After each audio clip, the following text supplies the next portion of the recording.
Tagal naman namin na alam yan dahil matagal naman na yan pinag-uusapan. Simula pa lang noong pagpasok namin as President and Vice President, naririnig na namin yung delivery ng mga pera na nakalagay sa mga suitcases. Hello mga kabibig, welcome back sa ating bagong YouTube channel. Ito ang pinakamaingay na YouTuber sa balat ng YouTube. Ako si Kabibig, maglabag-labag na tao with evidence. Naku po, may binuking si VP Sara. Hindi lang pala flood control project, pera-pera basura ni Martin Romualdez ang kinukurap niya. Pati din pala sa sugal.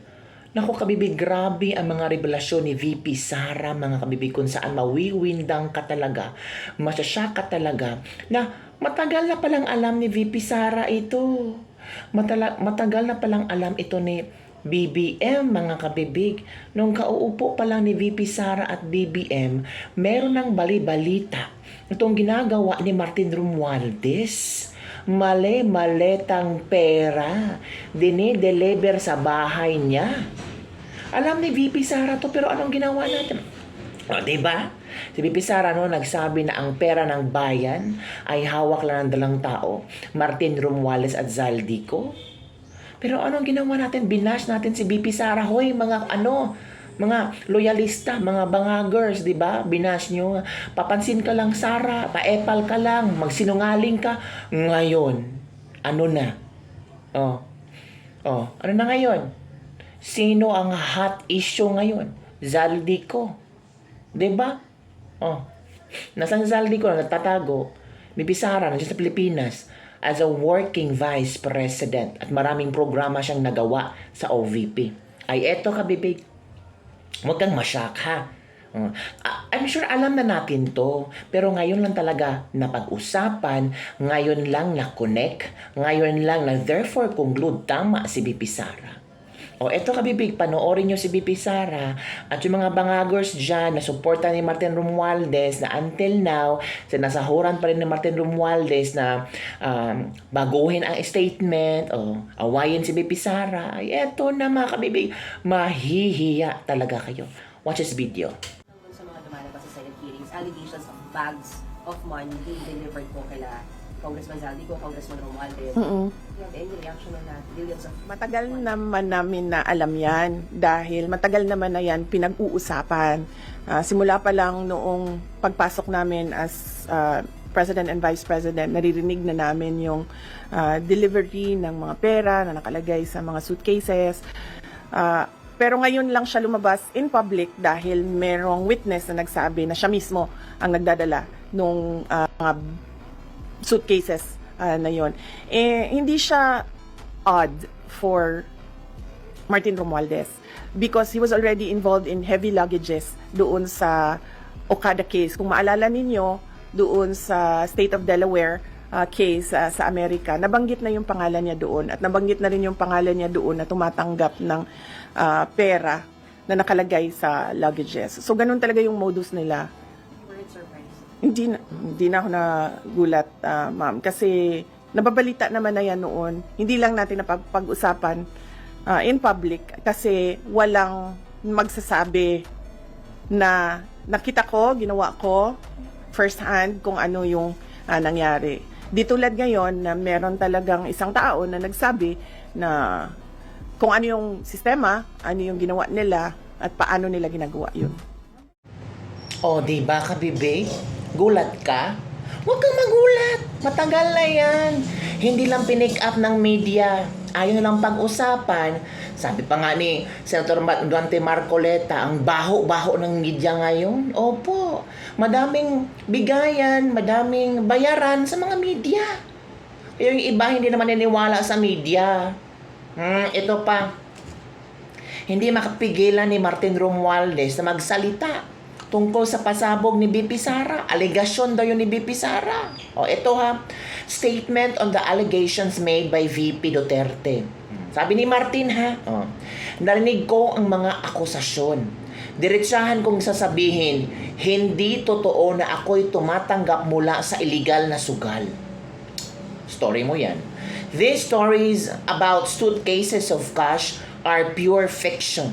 Lahat guni-guni. madaling magturo, madaling mag-imbento, pero ang katotohanan hindi kayang patunayan.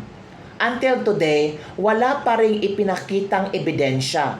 Puro sabi-sabi lang, iniulit-ulit. Oh! Wala nang ebidensya, Bibi Sara. Sa isyong Okada, Delaware, malinaw, hindi ako kasali, hindi ako iniimbestigahan, at hindi ako akusado. Wala akong kinalaman sa mga kasong iyan na away ng dalawang negosyo. Binabalik lang ngayon para siraan ako. Wow! Martin, sisiraan ka ni VP Sara. Talaga ba? Sirang-sira na ang pangalan mo, Dong. Sirang-sira na talaga, as in to the highest level. Kung akala mo, hindi sira pa ang pangalan mo, si Cheese nga gigil na gigil sa'yo eh. Di ba? Nakakalungkot na ang mismong vice presidente na inakusahan at na-impeach ng House dahil sa maling paggamit ng pondo ay siya pang nakakalat ng ganitong kasinungalingan. Hala, natatawa talaga ako do. Binubrought up pala nila ang confidential funds ni BP Sara ba? Na halata namang wala talagang patutunguhan ng issue. Ngayon, Martin, ang issue ay flood control project anomalya. May witness na nagsalita. Diba? May witness na. Tapos sabi mo, witness? O meron bang video or ebidensyang papakita sa inyo? Maghintay ka. Darating tayo dyan, sabi ng ilang mga kabibig. When the source itself has lost credibility, why should anyone believe these baseless claims? May kabibig, sa iyong palagay, sino ang mas may kredibilidad? Si Martin Romualdez or si VP Sara?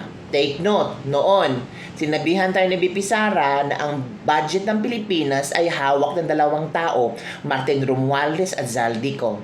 Hindi maniniwala kasi ganito si VP Sara, may impeachment and so on and so forth. Ngayon, ang nangyari, nagkamalas-malas na. Zaldico hindi na maghagilap, hindi na makikita, nag-resign na bilang congressman. Si Martin Romualdez, kumusta na? Ewan ko kung nasaan, hindi na rin nagpapakita. Pero palaging kung may mga issue tungkol sa kanya, nag-release ng mga statement. So ngayon, sino ang may kredibilidad? Sino ang nagsasabi ng katotohanan? Nako po, when the source has lost its credibility, why should anyone believe these baseless claims? Talaga ba? Na-impeach si BP Sara sa Kongreso? Kasi may bayarang nangyari. Binulgar na ni Cheese Escudero ang lahat. Martin, wala ka nang kawala. Yung impeachment ni BP Sara, it's not for credibility, accountability, and transparency. It's all about you na gusto mong mawala si BP Sara. Inamin na ni Cheese Escudero lahat. Wala ka nang kawala, Martin. Kung sa kung sa mga dilawan ka pa, kasali kang sa tai. So yun, kabibig ha. Well, Martin has the right naman to speak up, di ba? Wala namang problema doon na i-deny niya. Lahat naman dinideny nila eh. Wala namang sinungaling na sabi, oo, sinungaling ako. Oo, totoo yan. Wala naman na-impeach daw sa House. Pina-impeach mo si VP dahil tinik siya sa mga garapalang ninyong pagnanakaw ni Zaldico, corrupt. Sabi ng mga Congress, 150M kapalit pirma, impeach Sara, kwento mo sa pagong. Sira ka na sa taong bayan, matagal na. Ito ay testing lang kung gaano katigas ang mukha mo, kung mas matibay ba sa mga flood control projects palto ng DPWH from Aljon Mamerto. Dapat nga lumabas ang katotohanan kasi madami kang aso sa Senado at Congress, saka si Bonjing pa kaya wala talaga maging ebidensya. Pinapa-impeach mo para makabuelo ko sa pagnanakaw. Ang tanong, na-impeach ba? Si Zaldico pa nga ang unang nawala sa Kongreso. Deny pa more. Halata namang totoo. Ay, diba Pinapa-impeach mo para tuloy-tuloy happy. Dinaan mo sa 150M ayuda para pumirma ang magnanakaw din ng mga kongresista. Yan nakabibiga. Yan ang komento ng mga netizen. Ikaw, ano komento mo dito? Sino paniniwalaan mo? Si VP Sara or si Martin at sino may kredibilidad ngayon? Ang bilis ng karma nila, no? Noon, grabe yung panghahatak nila kay VP Sara, yung mga congressman na iyon, yung mga quadcom, remember quadcom, grabe ang ginawa nila kay VP Sara. Pero nasaan na sila na ngayon? Bakit ang tahimik-tahimik na nila?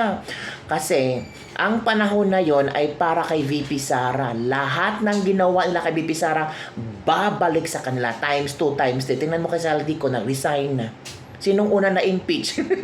Si Zaldico, nawala na sa passing, hindi na nga makikita. Nag-resign na si Zaldico, kabibig. Yan ang latest trending news ngayon. So later, pag-usapan natin yung pag-resign ni Zaldico. So dito lang muna, kabibig, ang ating latest lebak-lebak for today. Grabe ang mga pangyayari. Everyday, may bagong pasabog, may bagong update. At talagang, ang Senado ngayon, ang minority bloc, hindi na mapipigilan, mga kabibig. Senator Marcoleta, si Chis Escudero nagsalita na. May binunyag din si Chis Escudero tungkol sa impeachment ni VP Sara. Nako, later, pag-uusapan natin yan. Bye everyone, see you next time.